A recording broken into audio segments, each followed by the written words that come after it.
Hello and welcome to another edition of Sega Sundays. My name is Justin Towell, aka Cat Gone Crazy. Today we're playing the 8-bit Game Gear version of OutRun. So this is not the same as the Master System version, though of course with a Master System converter you could play that on the Game Gear. But no, this has been developed separately. I don't know if it was actually Yuji Naka who programmed this one. I know he was responsible for coding the Master System version. Anyway, got 3 different games here. One-player game versus computer, and if I had a Game Gear link cable and another Game Gear, we could do the versus human. The copyright is 1986, that was the arcade original, and 1991 here for this version. Now this was probably the 3rd game that I got when I got my Game Gear back in 1992, and I'm going to go for Magical Sound Shower and Manual Transmission. Look at the people. It doesn't look anything like the, doesn't even say start at the top. Doesn't look anything like the arcade version. The sprite is really small, hardly any detail at all. You can't really tell that it's meant to be a prancing horse logo on the back. And the collision detection with the other cars is nothing like the arcade version at all. Even so, it's got a lot of charm. The cars actually tend to just repeat, well not repeat, but they're in the same place every single time. I love the water on the left. It's such a basic version. And there's so many things that they didn't try and do for this one either. Like, even the Master System has got the tunnel. But this doesn't. The music's good though. It's a little strange if you're listening on headphones, stereo headphones, because when the music goes up, you know, it goes left, right, in the extremes of the speakers. That's really weird. So it's still what we term as blue sky gaming, which is good.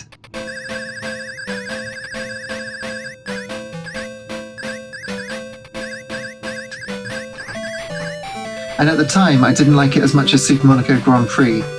I think Super Monaco has aged much better. But when you play this on a small screen, it's still playable, and it does have a lot of fans.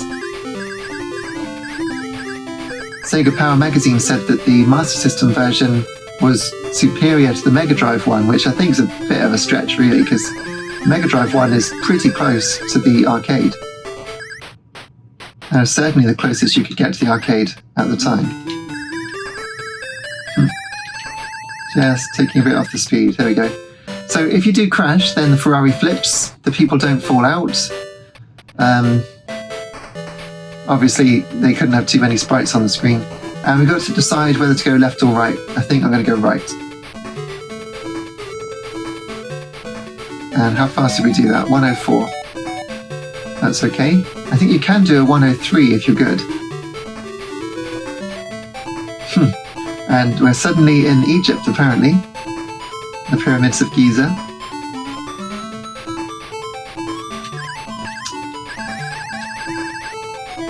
Now the sky up there, they've used, well, a checkerboard effect for a kind of dithering so that they could have, you know, more gradient. It's flickering, something horrible. There's no reason for that to actually scroll, but look at it. Yikes.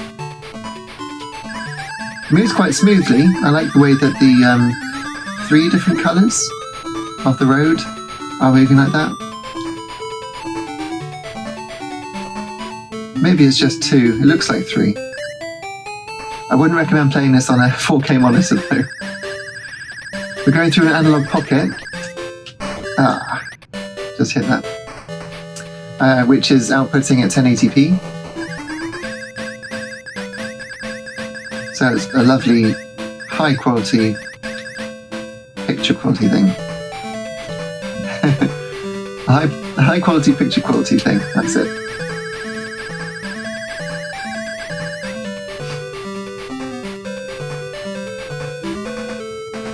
Now it goes lower and lower.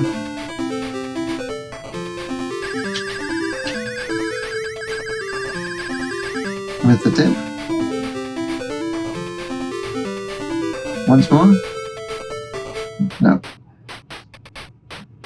Sometimes it does a good job of making it look like you're really going down a huge valley, which is no mean feat considering it's 8-bit technology and it's not really 3D at all.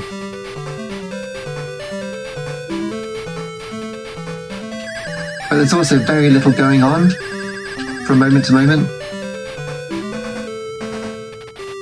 There isn't much to do. There's no animation on the car.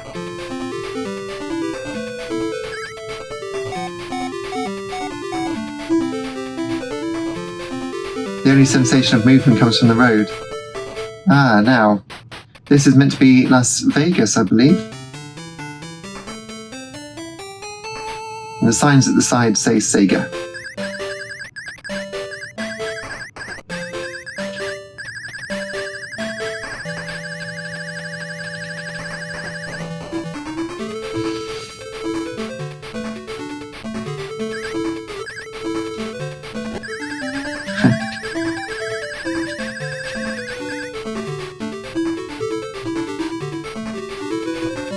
The music is excellent though, and I particularly like the version of Last Wave, which is the name entry music from the arcade. I don't think you can even put your name in on this version.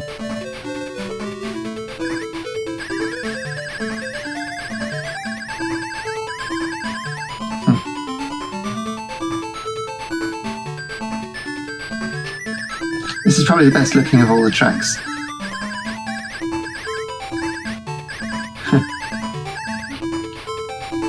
And it's quite forgiving with the collision detection sometimes with the trackside objects.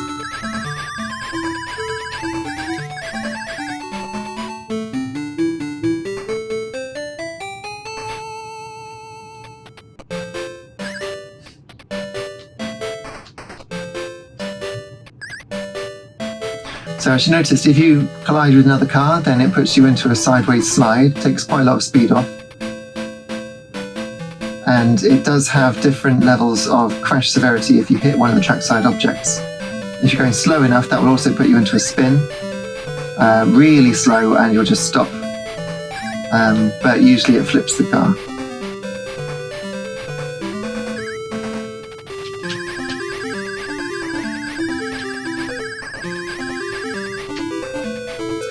Let's go to the left.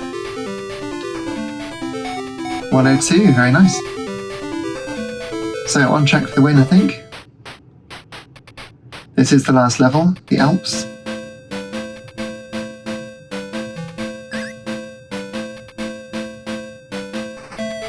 Decent pseudo-scaling for the Game Gear really with these trees. Quite a high quality sprite really. Ah, there's the flip animation.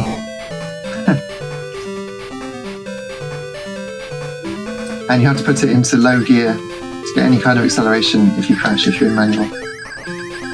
There are log huts there, look. Now the strange thing is, it can do several different pieces of scenery on the screen at the same time. I mean, it just did. And yet, never does it. Yeah, it can do at least 2 trees on the screen at once. So why doesn't it do it all the time?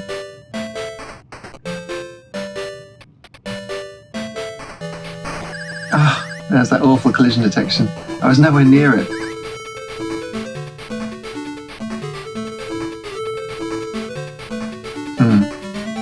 Quite a nice picture of the Alps there in the background. It's not quite sure, is it, whether it wants to be sort of realistic or stylized, because the Las Vegas one I think looked rather stylized. But that mountain is probably a digitized photo, probably.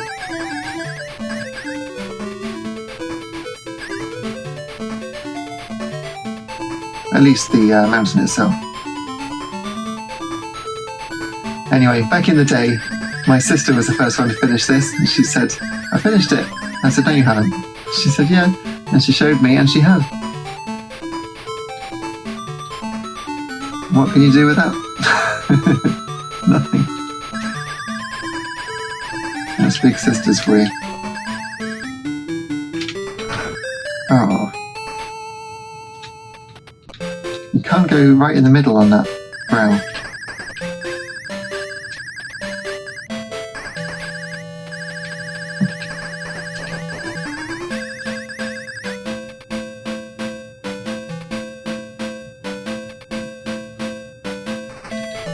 I think that's it. Go on, 1 second. Yeah. 1 second left. And you don't get an animated finish, you just get this back. I think it's even the same for each one because that's not the background we finished on. And there's that incredible music. Wow, the nostalgia hits hard. I can picture being in my old bedroom with the red carpet.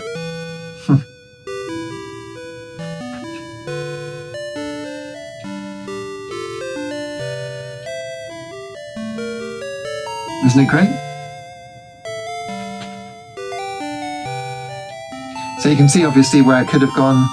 There was a more mountainous bit that wasn't quite the desert over there if I'd gone left at the start. The skyscrapers look pretty good on that third stage on the left. I'm not sure why it's got the coast again in the middle because that's not really possible and it doesn't look like the first level. It's possible they just didn't have that many sprites. But I'm just looking at that one there. It does look like it's meant to have the tunnel. But I'm certain it doesn't.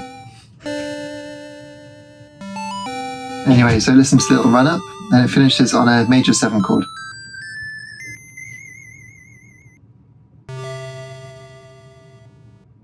Oh, it's implied. I always thought it was a major 7, but it's not. It's just a root in the third, I think. Wonderful. Well, there we go then. That was OutRun on the Sega Game Gear. The versus computer mode's not really worth looking at. It's exactly the same, but against one car. There it is. So please hit like and subscribe and let me know what you think in the comments of this game and check out the Sega Sundays playlist for more Sega videos. As for me, I'll see you next time. Thank you very much for watching. See you soon. Cheers.